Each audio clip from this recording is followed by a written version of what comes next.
Ellis, CBSSports.com ranked the AFC North and the offseasons.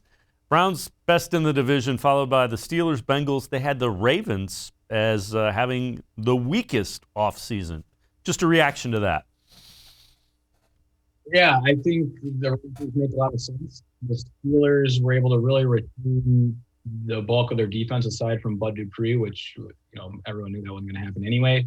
They had some key rotational signings late. Well, really, Vince Williams being a starter for them at linebacker, but then Alu able to bring him back as well.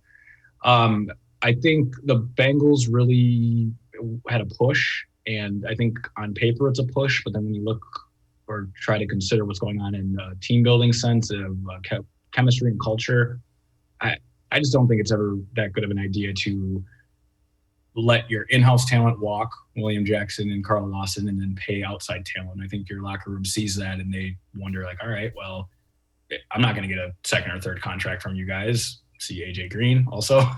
It's just not a good vibe to give throughout your organization, especially when you're a quote unquote rebuilding team.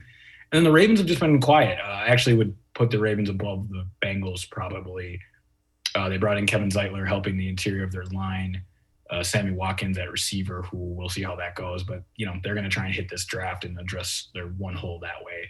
So consistent, not too splashy AFC North type free agency, but with Clowney coming in, it really puts the Browns over the top for why they probably had the best free agent period of the AFC North so far. Well, if you look at it, they addressed all three levels of their defense with guys that have upgraded speed. If you looked at it and you said they need speed, John Johnson back in, Anthony Walker middle, Jadeveon Clowney up front. So I think I get what Andrew Berry is doing. So I see where that grade comes from. Yeah, just rewatch the Kansas City Chiefs game if you want to understand how slow the Browns defense looked a year ago.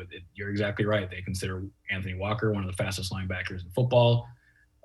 John Johnson and Troy Hill get sideline to sideline because they have to. They're defensive backs. And then we already went over Clowney's freakish athleticism. He's the type of end that can get tackles 12 yards downfield if he has to. So I completely understand what they're doing. And again, you see a theme and a rhyme and reason to how they're building.